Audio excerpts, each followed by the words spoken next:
Music by Shams Jamil.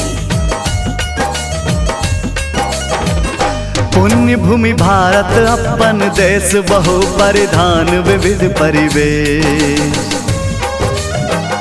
पुण्य भूमि भारत अपन देश, बहु परिधान विविध परिवेश। धरी धर रूप मनुज के, एला ब्रह्म के धरती बहुत विशेष। भगत सन क्रांति वीर रहे न थीर, गांधी सन बरदासी।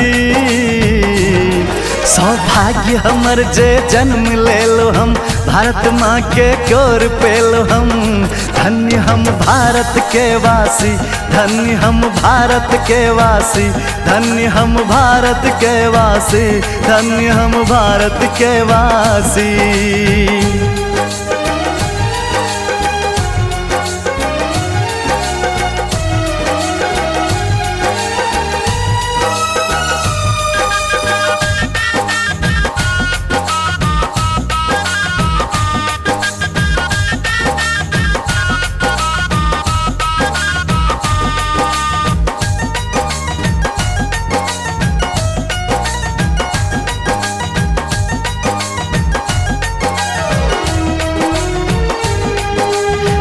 कतौ लहला धान अमरुआ, कतौ सेब अनार। मौध सनक मिठ बोल छै, सब धर कुशल बात व्यवहार। हो कतौ लहला धान अमरुआ, कतौ सेब अनार।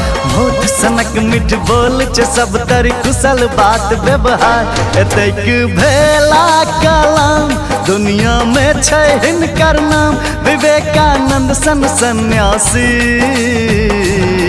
सौभाग्य हमर जे जन्म ले लो हम, भारत माँ के कोर पे लो हम।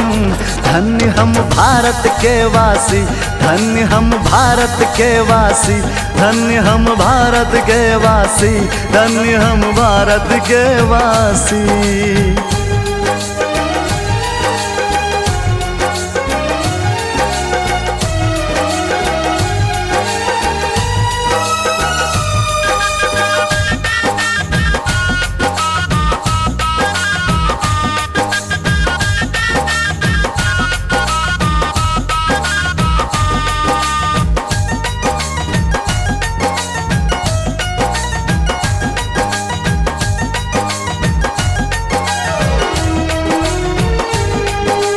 पैंटन टैंक के नष्ट केलथ असगारे वीर हमीर।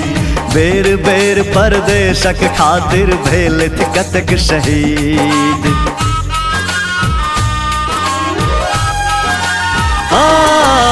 पैंटन टैंक के नष्ट केलथ असगारे वीर हमीर। बेर बेर परदेशक खातिर भेलथ कतक शहीद। भेले भारत के बात कहै छी, ई हम साचे कहै छी। तोड़लक दुश्मन के छाती। सौभाग्य हमर जे जन्म ले लो हम, भारत माँ के कोर पे लो हम।